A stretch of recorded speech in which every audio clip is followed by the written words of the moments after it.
नमस्कार दोस्तों, मेरा नाम है अमित। स्वागत है आप सबका डिफेंस डिकोड पे। और इस वीडियो में हम बात करने वाले हैं कुछ अपडेट के बारे में।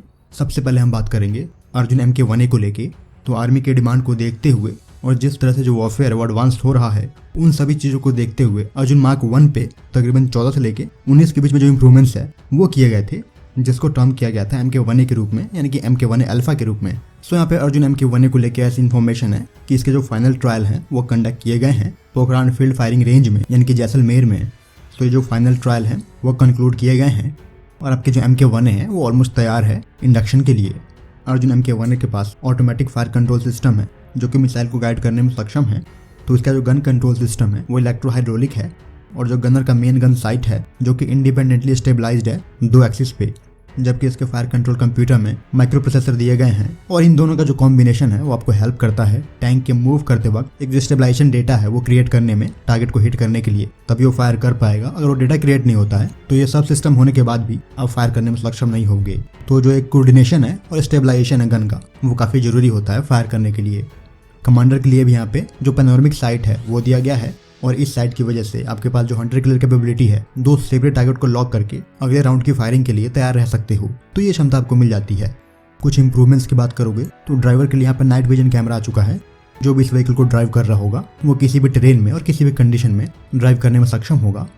अगले इंप्रूवमेंट की बात करते हो तो वो एडवांस MRS को लेके है, यानी कि मजल रेफरेंस सिस्टम को लेके है।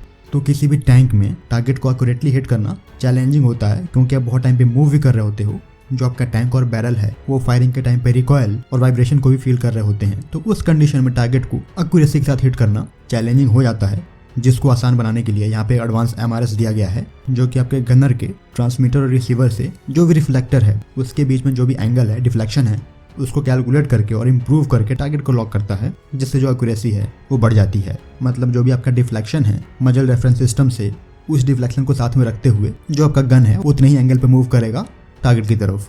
तो ये जो सिस्टम है वो और भी एडवांस हो चला है। यहाँ पे एक रियर कैमरा आ चुका है, जिससे कि जो आपका ड्राइवर है वो पीछे भी देख सकता है।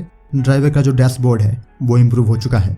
MK1A को लेके जो फोल्डिंग है उसे भी इम्प्रूव की गई है। अम्यूनिशन जल्दी इम्प्रूव होने वाले हैं, जबकि एक्सप्लोसिव रिएक्टिव आर्मर के साथ साथ जो आपके लेजर वार्निंग सिस्टम है वो सभी यहाँ पे इनकॉर्पोरेट हो चुके हैं। और इन ट्रायल के टाइम पे इन सब चीज़ों को टेस्ट कर लिया गया है। तो ये अपने आप में एक काफ़ी एडवांस टैंक होने जा रहा है और बहुत मायनों में जो आपके T90 हैं उनसे भी ये बहुत पैरामीटर पे एडवांस है और इसकी जो फायर पावर है वो और इम्प्रूव होती है। तो जहाँ पे जो इसका वेट है वो कोई खास इशू क्रिएट नहीं करेगा। वेट को लेकर जो आपका इशू है वो सिर्फ ट्रांसपोर्टेशन को लेके है, जिसको आपको स्ट्रॉन्ग करना पड़ेगा। तो इसका जो फाइनल फेज का ट्रायल है वो कंडक्ट किया गया है और कंक्लूड किया गया है अभी हाल ही में। अगले अपडेट की बात करते हो तो QRSAM को लेके है, यानी कि quick reaction surface to air missile, जिसको डेवलप किया है DRDO ने। तो इसके जो फाइनल डेवलपमेंटल ट्रायल हैं वो कंडक्ट किए जा रहे थे, जहाँ पे जो आपके यूजर हैं वही प्रेजेंट थे। तो उनकी निगरानी में ट्रायल कंडक्ट किए गए हैं, लेकिन ये फाइनल डेवलपमेंटल ट्रायल ही थे। और यहाँ पे QRSAM को लेकर ऐसे अपडेट हैं कि जो भी डेवलपमेंटल ट्रायल हैं वो कंक्लूड कर लिए गए हैं और इसको लेकर जो प्रिपरेशन है वो चल रही है यूजर ट्रायल में देने के लिए। सो यहाँ पे DRDO का ऐसा मानना है कि अगले 6 महीनों में जो यूजर ट्रायल है वो कंडक्ट कर लिए जाएंगे और 2021 के Q3 में QRSAM को मास प्रोडक्शन के लिए भेज दिया जाएगा।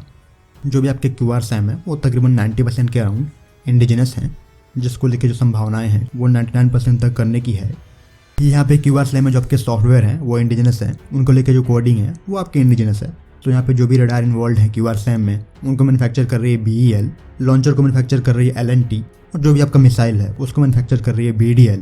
जबकि इलेक्ट्रो ऑप्टिकल सिस्टम IC और डिटेक्टर ये कुछ ऐसी चीज़ें हैं जिनको इंपोर्ट किया जा रहा है और जल्द ही इनको इंडिजनाइज कर लिया जाएगा। यहाँ पे आपके QRSAM में लेजर प्रॉक्सिमिटी फ्यूज दिए गए हैं। मतलब जैसे ही वो अपने टारगेट के नज़दीक पहुँचेगा तो लेजर की हेल्प से इसको पता चल जाएगा कि वो टारगेट की प्रॉक्सिमिटी में है और ये वॉरहेड को इग्नाइट कर देगा। जबकि यहाँ पे जो फ्यूज हैं वो RF बेस्ड होते हैं, तो उनको जैम करना आसान हो जाता है और जैसे ही वो टारगेट के नज़दीक पहुँचते हैं तो वो इग्नाइट नहीं कर पाते हैं वॉरहेड को। तो उस चीज़ को यहाँ पे एलिमिनेट कर दिया गया है लेजर प्रॉक्सिमिटी फ्यूज की हेल्प से, जिसको DRDO की लैब IRDE ने बनाया है।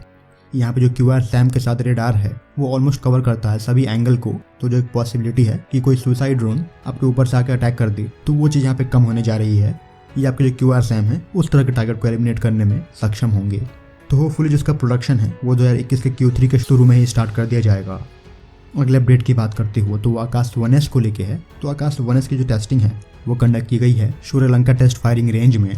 इनके सीकर को इम्प्रूव किया गया है, जो कि RF सीकर हैं। मतलब जबकि आकाश मिसाइल है वो इन नए सीकर के साथ एक लंबी रेंज पर भी टारगेट को एक्यूरेटली हिट करने में सक्षम होंगे। और ऐसे ही कुछ रिक्वायरमेंट थी इंडियन आर्मी को लेके, और उस रिक्वायरमेंट को ये जो आपका आकाश मिसाइल है इस नया सीकर के साथ पूरा कर रहा है।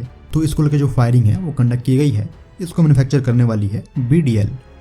फिलहाल इस वीडियो में इतना ही। जय हिंद।